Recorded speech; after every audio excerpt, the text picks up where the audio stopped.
Module 11, Financial Responsibilities and Child-Related Expenses. Hello and welcome back. In the previous module, we explored how travel, relocation, and certain professions such as military service can influence parenting schedules over time.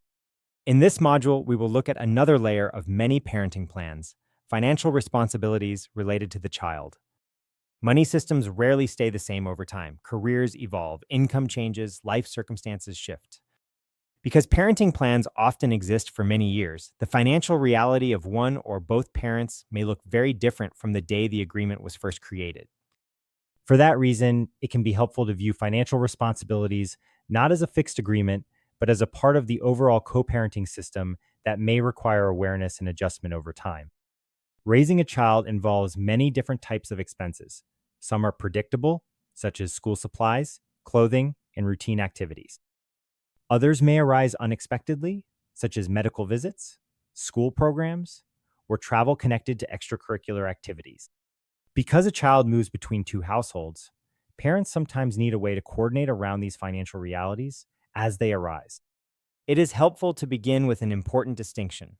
Formal financial matters such as child support are typically governed by legal frameworks and statutory guidelines. This course does not provide legal advice and does not address how child support is calculated. However, it is useful to understand that child support systems often consider income from multiple sources depending on the jurisdiction. Income may include wages, salaries, self-employment income, commissions, bonuses, or other financial sources depending on the laws of the state involved. Because these rules vary from state to state, it is important for parents to understand how the laws in their own jurisdiction operate. Another reality that sometimes appears over time is that financial circumstances can change. A parent may change jobs, experience a shift in income, or move into a different phase of their career. Because of this, child support arrangements may sometimes be modified when financial circumstances change significantly. Another concept that occasionally appears in family law discussions is income imputation.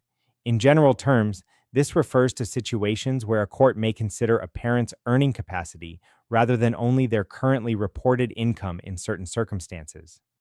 Situations involving underemployment may sometimes raise questions about earning capacity. How those situations are handled depends on the laws and procedures of each jurisdiction. The purpose of mentioning these concepts here is simply to recognize that financial systems are not static and that legal structures sometimes account for those changes over time. Beyond formal child support requirements, additional child-related expenses may also require coordination. For example, children may participate in extracurricular activities such as sports, music programs, or other interests. Not all jurisdictions automatically require parents to share the cost of those activities. In some places, those expenses may be addressed directly in parenting agreements. In other places, they may not be automatically included. Understanding what your jurisdiction covers and what it does not cover can help parents approach these decisions with clearer expectations. Another area that sometimes raises questions is higher education. Some jurisdictions address college-related expenses in certain ways, while others do not automatically include those considerations. Parents who wish to plan for those possibilities may explore how those topics are handled within their local legal framework. Another situation that sometimes appears in real life involves informal financial agreements between parents. Parents may reach off-the-record understandings about certain expenses. While those arrangements may feel cooperative at the time, informal agreements can sometimes create confusion later if expectations change or circumstances evolve.